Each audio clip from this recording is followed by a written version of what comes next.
The bells of St. Bartholomew's tolled like iron hearts that morning, echoing through London's frozen streets. Snow clung to the grey rooftops, to the carriages lined outside the church, to the crimson petals that trembled in the hands of a woman too brave to weep. Lady Evelina Gracefield stood at the altar, lace veil trembling, her fingers clasping a wilted bouquet as though it might save her from drowning. The air was perfumed with myrrh and murmurs, ladies fanning themselves behind feathers, men exchanging glances sharp as glass. Even the priest hesitated, as though the air itself had turned heavy with sin. She had dreamt of this day as a girl, of vows whispered beneath stained glass light, of laughter, of redemption. Instead she stood alone. The groom's mother, the indomitable Lady Haverley, rose from the front pew, her voice slicing the silence. "Stop this mockery. My son will not wed disgrace." The words shattered the hush like gunfire. A collective intake of breath rippled through the pews. Evelina's vision blurred, the world narrowing to her own heartbeat. "She is with child," Lady Haverley declared, "and not by him." The priest froze. The groom, pale, trembling, looked down, unable to meet her eyes. He did not defend her. He did not speak. Evelina's bouquet slipped from her hand, scattering red petals across the marble like drops of blood. Outside, the carillon bells continued their song, indifferent to the ruin of a woman's name. The crowd stirred, whispers growing teeth. A widow's belly before vows. A scandal in silk. Poor creature. Her knees weakened, but pride held her upright. "You know the truth," she managed, voice trembling yet dignified. "My husband died in Spain. This child is his legacy, not my shame." But the truth meant nothing against rumor's roar. The groom turned his face away. Her voice died in the hollow space between them. When she stepped outside, the cold struck like punishment. Snow stung her cheeks, melting on her lashes. The city that once adored her now watched her fall with silent fascination. Her carriage was gone, her name erased faster than a breath on glass. She walked home through slush and whispers, the ivory of her gown darkening with each step, until it matched the mud of the streets. London's grandeur had never felt so cruel. Windows gleamed with golden warmth, laughter spilled from tea-houses, while she, once Lady Evelina, daughter of a viscount, widow of a decorated officer, became nothing but a ghost among the living. At her lodgings, her landlady met her with pursed lips and outstretched hands. "I cannot keep a scandal beneath my roof." Evelina pressed her last coin into the woman's palm, lifted her chin and stepped back into the night. She sought shelter in the small churchyard at the city's edge. There, among snow-laden graves, she knelt beside her late husband's stone. "Henry," she whispered, tracing his name, "they will not let me belong to the living, nor to you." The wind answered with a hollow sigh through the bare branches. Her hands, raw from cold, rested on the soft curve of her stomach. "I thought they might forgive me for your sake." A tear slid down, disappearing into her glove. "But they have no mercy for women who survive." Morning came pale and indifferent. She rose resolved. Pride had been stripped from her like lace from skin. All that remained was a mother's determination. In a corner of her small trunk lay a yellowed clipping from the Times, an article she had once read aloud to her husband. The Duke of Redborn returns from war. It spoke of a man forged by battle, scarred by duels, whose estate lay buried in snow upon the northern moors. A man untouched by society's games. The memory of those words stirred something within her, a strange, reckless courage. That evening, by the faint glow of a borrowed candle, she began to write. Her hand shook as ink bled into paper. "Your Grace," she began, "I know not whether pity or disdain will greet these words. Yet I have learned that a woman must choose between her pride and her child. I beg of you, not for affection nor comfort but for your name." Each word cost her something unseen. "You do not know me, nor I you, but the world has cast us both as remnants of what was once noble. Perhaps ruin recognizes its own." When she sealed the letter, she pressed her ring, a simple band of her first husband's, into the wax. The gesture felt both sacrilege and farewell. She carried the envelope herself to the night post, the air so cold it burned. As she dropped it into the iron box, her breath caught. Somewhere far away, a church bell tolled again, mocking, forgiving, eternal. Days passed without reply. She sold her last brooch to pay for bread, her last ribbon to keep warm. The city's gossip turned to other victims. Yet every morning she watched the road where the mail coaches thundered past, hope flickering like a dying candle. On the seventh night, a knock came, a uniformed courier, frost clinging to his collar. "From Redborn, milady," he said. "Milady." The word startled her. It had been weeks since anyone called her that. The letter bore no seal, only a bold, masculine hand. The message was brief. If you are not afraid of storms, come. You will find my gates open. Evelina read it again and again until the ink blurred with tears. The words were neither tender nor cruel, merely invitation. Yet within them breathed possibility, a defiance she recognized. The Duke of Redborn had answered not as society's judge, but as one who had lived outside its mercy. By dawn she was already packed. A hired carriage waited in the mist, the driver eyeing her condition with pity and curiosity. She paid him with the last of her coins. As they rode north, London's chimneys disappeared into fog, replaced by moors and silence. Her reflection in the window looked unfamiliar, a woman no longer ruined, merely unfinished. Snow began to fall again, thick and relentless. Each mile carried her farther from disgrace, yet closer to the unknown. The driver cursed the cold, the horses strained. Still she pressed forward, hands over her belly, whispering to the life within, "We will find shelter soon." When the carriage wheel struck a hidden rut and splintered, the vehicle lurched to a halt. The driver shouted, inspecting the damage by lantern light. They were miles from any town, and the road was buried in drifts. Evelina stepped out, her boots sinking deep into white silence. Above her, the sky glowed like pewter. Through the curtain of snow, she saw it, faint lights on a distant rise. Redborn. The narrator's voice would fade soft here, like a sigh through firelight, and so the disgraced widow who had once stood forsaken at a London altar, began her walk through the snow, to seek not salvation, but understanding from the one man England feared almost as much as it revered. And as she trudged toward those lights, veil torn, heart steady, the world seemed to hold its breath, waiting to see whether ruin and mercy could at last share the same roof. Snow fell in great, silencing sheets across the moors, blurring sky and earth into one pale wilderness. The night air stung like glass. Evelina could no longer feel her fingers, yet she walked on, her breath rising in white ribbons. Behind her, the shattered carriage lay half buried. Ahead, the faint glow of torches trembled through the storm like a promise. The wind carried the echo of wolves, or perhaps only the wind itself, howling through the pines that guarded the path to Redborn Hall. Each step sent pain up her legs, but she whispered to her unborn child, "Just a little longer, love. Just a little longer." When she reached the wrought iron gates, her strength failed. She struck them weakly once with her gloved hand before darkness claimed her. Somewhere between consciousness and dream, she felt herself lifted, strong arms, the scent of leather and frost. A man's voice, low and steady, gave an order she could not quite hear. Then warmth, crackling fire, and the slow thud of boots crossing marble floors. When Evelina woke, she was lying on a settee near an immense hearth. Flames threw gold across dark paneled walls. A wolfhound slept beside the fire, lifting its head to watch her. Her gown had been dried and replaced by a plain wool blanket. Her boots stood by the hearth, steaming faintly. The door opened. He entered like the shadow of the storm itself, tall, broad-shouldered, wearing a black coat unbuttoned at the throat. His eyes were gray, his jaw marked by an old scar that caught the light. He paused, studying her with the wary stillness of a man long accustomed to silence. "You are the woman who wrote to me," he said. His voice was deep, each word measured, like steel drawn slowly from a sheath. Evelina struggled to rise, clutching the blanket around her. "Your Grace," she murmured, her voice hoarse. "Forgive my intrusion. The carriage." He raised a hand, silencing her. "You nearly froze to death at my gate. Intrusion is the lesser offense." His gaze flicked to her abdomen, then back to her face. "You came alone?" She nodded. "There was no one left to come with me." He said nothing for a long time. Only the fire spoke, crackling softly. Then he poured brandy into a glass and held it toward her. She took it with shaking hands. The warmth spread through her chest like courage returned. "I read your letter," he said finally. "You ask for my name though you owe me nothing. I wondered if desperation had made you mad, or merely honest." Evelina lowered her eyes. "Perhaps both, Your Grace. A woman cannot live by dignity alone.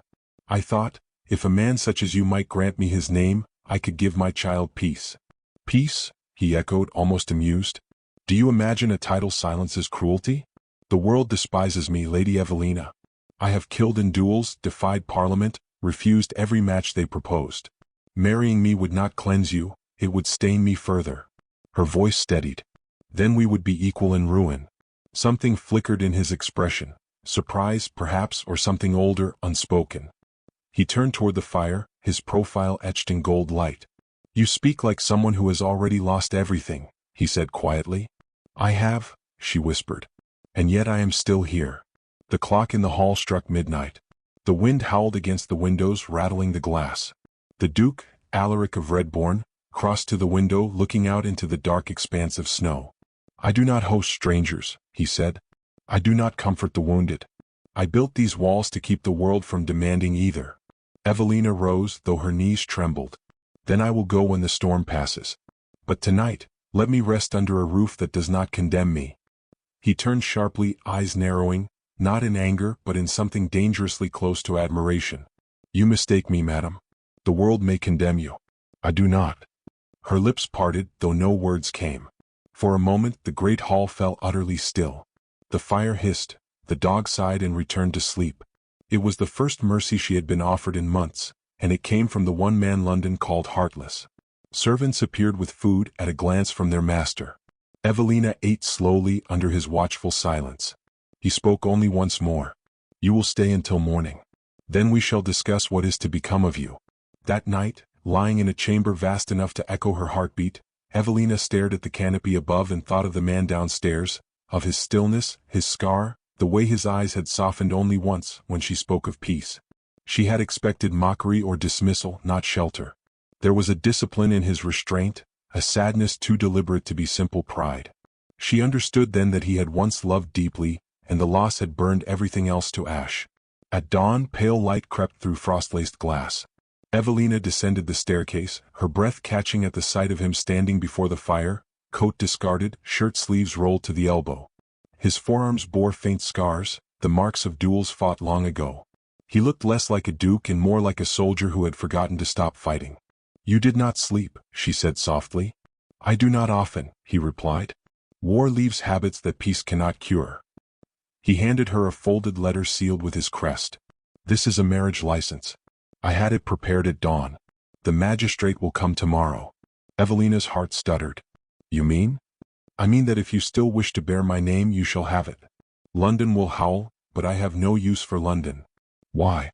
The word escaped before she could stop it. Alaric looked at her then, really looked. "Because you came to me in a storm without flinching. Because you asked nothing of me that I did not already owe to myself. And because," he said, his voice lowering, "I am tired of ghosts." She took the parchment as if it might vanish. The edges trembled in her hands. "You know what they will say of you. They have said worse." He smiled faintly, the first she had seen. "Let them. The world feeds on cruelty. Perhaps it is time it choked." Evelina's throat ached with unshed tears. She wished to thank him, but words felt too small. He gestured toward the window. "Look outside." The snow had ceased. The world lay white and still, untouched. "The road is clear again," he murmured. "Yet you will not take it." He turned away before she could speak, his voice roughened with finality. "My valet will arrange the ceremony. You may remain in the east wing. I ask only one thing in return, truth. No masks, no lies. I have had enough of those to last a lifetime." Evelina bowed her head. "Then I will give you truth, your grace, even when it hurts." As she left the room, the faintest echo of something unspoken lingered between them, a thread drawn tight and trembling. Alaric watched the door close and whispered to the fire, "So be it." Outside, the sun pierced the clouds for the first time in weeks, setting the moors aglow like silver glass. The house of Redborn, long silent, seemed to breathe again. Yet beyond that fragile light lay the shadow of London's judgment, already stirring, already sharpening its knives. The storm had ended outside, but inside its walls, another was just beginning. Spring arrived hesitantly that year, as though uncertain it was welcome in a house long resigned to frost. The snows around Redborn melted into rivers that cut through the moorland, and for the first time in years, sunlight fell across the Duke's windows. Within those stone walls, the echo of silence softened. Servants moved quietly, aware that something unfamiliar had entered their master's life, not scandal, though gossip had flown faster than the thaw, but a kind of fragile calm. The marriage had been swift, discreet, witnessed by 2 servants and a trembling magistrate who could hardly meet the Duke's eyes. There had been no flowers, no kiss, no joy for society to consume. Yet when Alaric placed his ring upon Evelina's finger, his voice had trembled just enough to reveal the cost of gentleness to a man long practiced in restraint. "For protection," he'd said. She had nodded, knowing it meant something deeper. Now, as weeks unfurled into months, they lived in a peace that was not quite peace, more a truce between solitude and tenderness. Evelina occupied the east wing, her chamber filled with faint scents of lavender and firewood.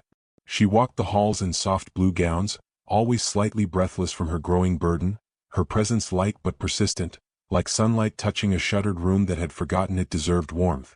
The Duke would find her arranging flowers in the long-neglected conservatory or reading aloud softly to herself in the library. He pretended to be occupied with estate matters, yet his gaze often lingered on doorways she had just passed through. At breakfast, they shared small civilities, tea, quiet conversation about weather and books, but beneath their politeness lay something unspoken, steady as a heartbeat. One morning she asked gently, "Do you always dine alone, Your Grace?" He looked up from his newspaper. "It was simpler that way." "And now," she ventured. His eyes lifted, gray and weary. "Now the silence feels less necessary." Their exchange lasted only a moment, yet the air between them shifted. From that day he began joining her for supper in the small blue drawing room instead of the grand dining hall.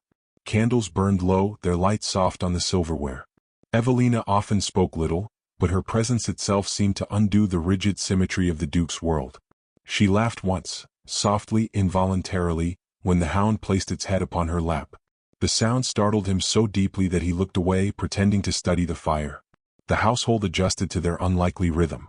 Servants whispered that the Duke's temper had cooled, that he no longer shattered glasses when Parliament sent letters demanding his attendance, that the East Wing, once closed, now smelled faintly of baking bread and violets. Evelina, despite her delicate condition, insisted on tending the gardens each morning. One afternoon the Duke found her there, kneeling among the rose bushes, hands soiled with earth. "You will ruin your gloves," he said, half in admonition, half in concern. "They were ruined the day I married you," she replied, smiling faintly. For the first time he laughed, quiet, unsteady, like a sound rediscovering itself. "Then I am to blame twice over." She looked up at him, the sunlight threading through her hair, and something old within him began to thaw. Later he would not recall what he had felt in that moment, only that it was the first time in years he had wished to live longer than his regrets. In the evenings they sometimes walked the gallery lined with portraits of stern ancestors. Evelina paused before one, an older woman in velvet, eyes sharp with command. "Your mother?" she asked. "Yes," he said. "She expected me to marry for lineage, not love." "And did you?" He hesitated. "Once, perhaps. But war teaches strange lessons. Love becomes a luxury for those untouched by loss." Evelina's voice softened. "And yet you offered it to a stranger."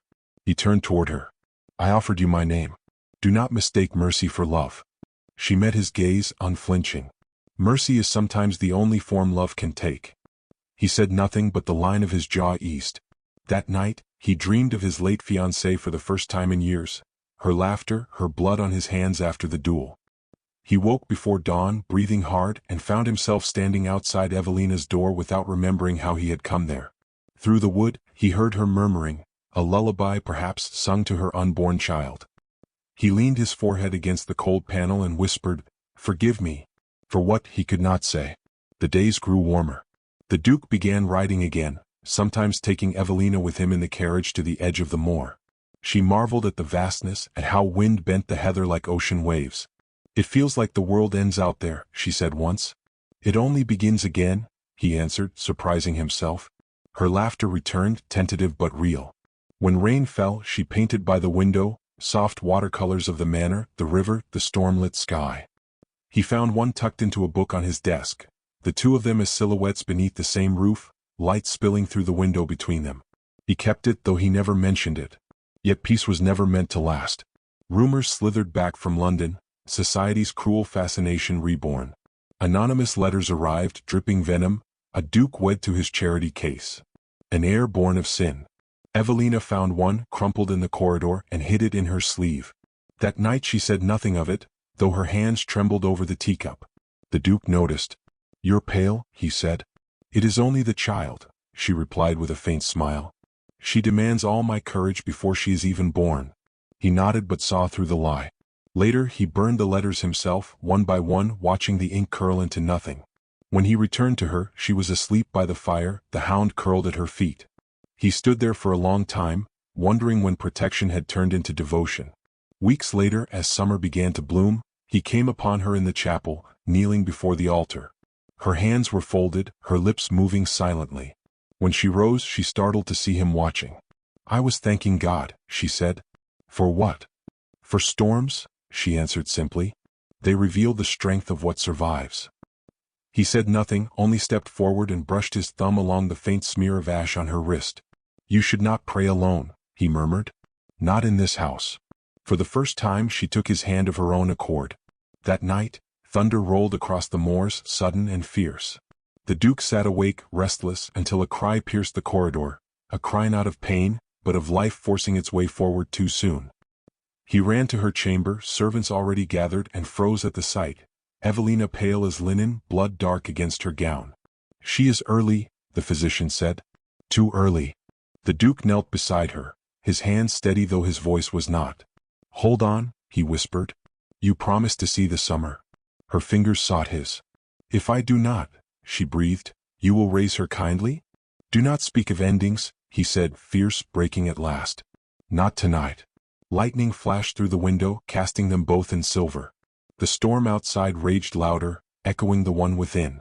Somewhere below, the great bell of Redborn tolled once, deep and solemn, as if the house itself knew that mercy and love were about to demand their highest price. The storm had not ceased for 2 days. Rain lashed against the windows like 1,000 desperate hands, and the air inside Redborn was thick with the scent of iron, wax, and dread. The corridors once filled with hushed laughter now echoed with the cries of the midwife and the thunder's growl. The Duke stood outside Evelina's chamber, unmoving, one hand braced against the doorframe as if the wood itself were the only thing keeping him upright.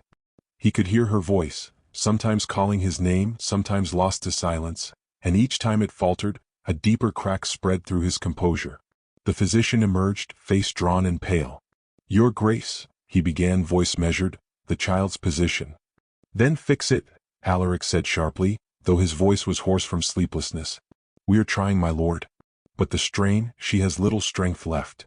Alaric turned away, staring into the firelight that wavered in the corridor sconces. "You will not let her die," he said quietly. "Do you understand me? You will not let her die." The physician bowed his head. "There are moments, Your Grace, when our power ends and God's begins." The door closed again. Alaric pressed both hands to his face. "God."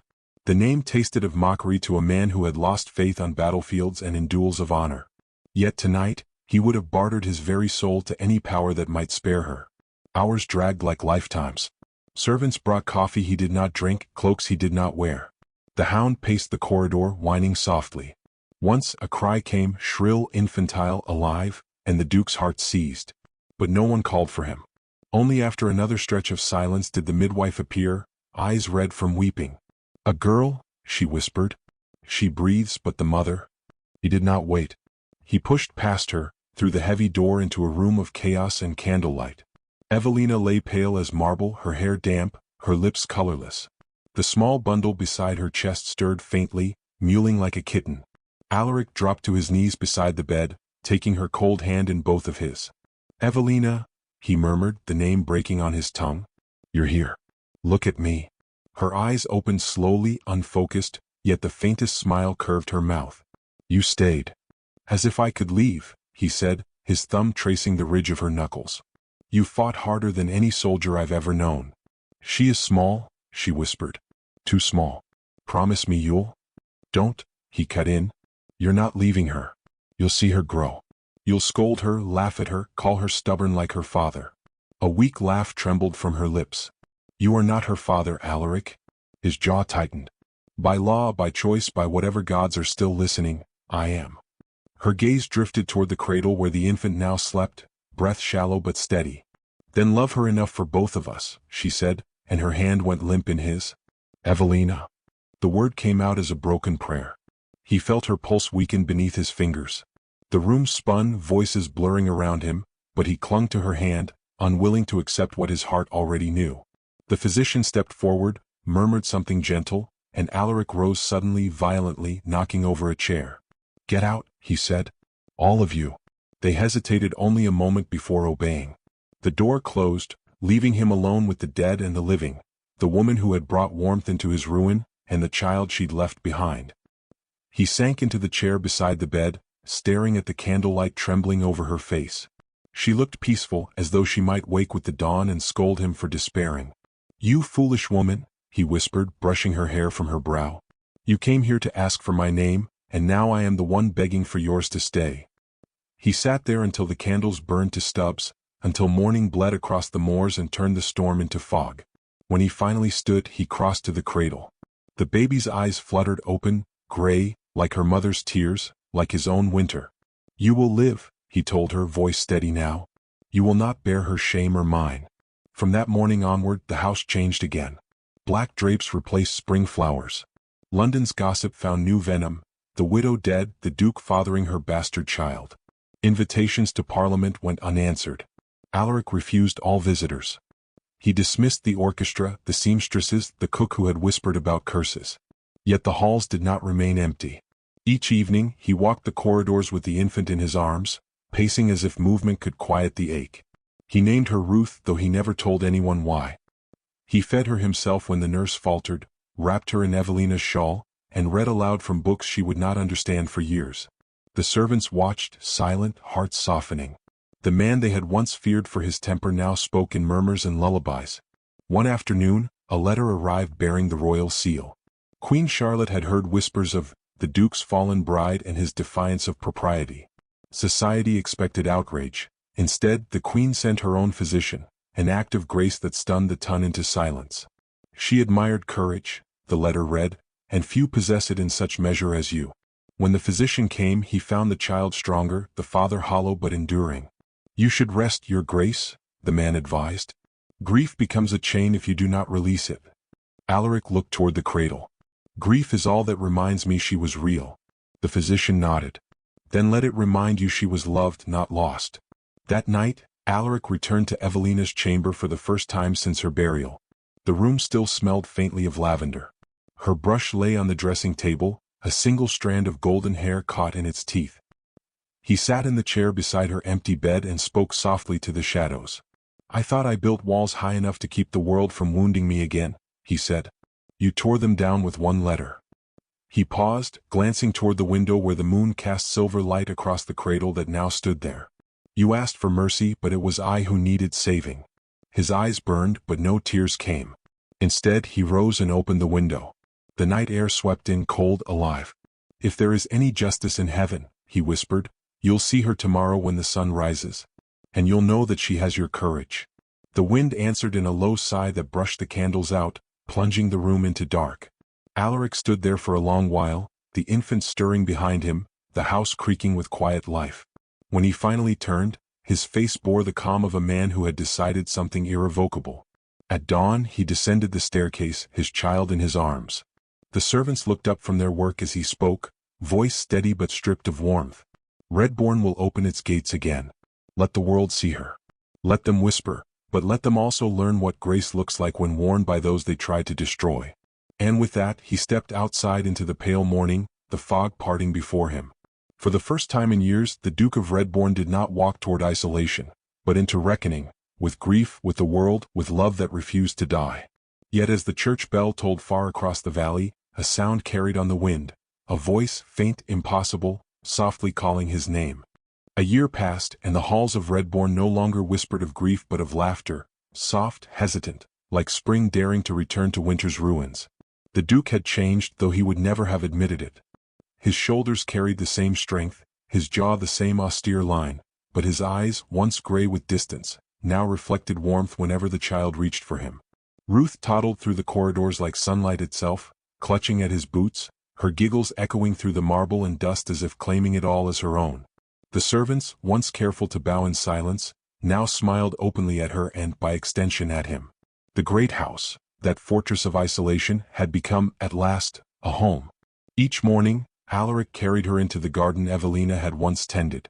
The roses had bloomed wildly, climbing the stone walls in reckless defiance. He would kneel, letting Ruth grasp the petals with her tiny fists. "Your mother planted these," he'd tell her, voice low, reverent. "She believed even broken soil could give beauty, if tended with faith." The child never understood, of course, but he said it every morning as if reminding the earth itself to remember her name. Yet the world beyond Redborn had not forgotten either, and not kindly. The same society that once adored the Duke now watched him with fascination and derision. Invitations arrived not as gestures of respect, but as tests, waiting to see whether he would appear, this scarred, widowed man with his illegitimate heir. For months he ignored them all. But one evening, standing at the window as twilight pooled across the moor, Alaric spoke aloud to the fire, as if Evelina might still hear him. "They broke you for defying them," he said softly. "If I stay hidden, they win again." The next morning he called for his valet. "Prepare the carriage," he said. "We are going to London." When he arrived at the Duke of Wexley's ball, the crowd's murmur rolled like the tide, silks shimmering, chandeliers glittering with malicious wonder. Conversation faltered as Alaric entered, tall and unmistakable in his black coat, a small child asleep against his shoulder. Some pretended to smile, others could not disguise their curiosity. "The beast of Redborn has brought his ghost to the ballroom," they whispered. He ignored them all. Each step he took was measured, deliberate, as if reclaiming the ground beneath his boots from a world that had condemned him. Lady Pembroke, severe and silver-haired, approached, curtsying with brittle grace. "Your Grace," she said, her eyes flicking to the child, "how surprising to see you among us again." "Surprise," he replied evenly, "is a sign one's heart still beats. I am glad to see so many of you alive." A few nervous laughs followed, but none dared challenge him. He moved through the hall, every motion dignified yet electric with tension. At the far end stood a portrait of the late Queen, her painted eyes stern and disapproving. Beneath it, the orchestra paused, waiting for a sign to play. Alaric stopped there and turned to face the room. "Ladies and gentlemen," he said, his voice carrying easily over the hush, "you remember my wife." No one spoke. "She was rejected by this world for a sin that was not her own," he continued. "She came to me not for love but for mercy. And yet, mercy became love and love became the one truth I have left." He shifted the child in his arms, she stirred, blinking in the light. "This is her daughter. My daughter. The Duchess of Redborn, by right of my name and her mother's courage. You may whisper all you like, but you will whisper in the presence of nobility." A wave of silence swept the ballroom. Then unexpectedly applause began, hesitant at first, then rising. Not from everyone but enough to matter.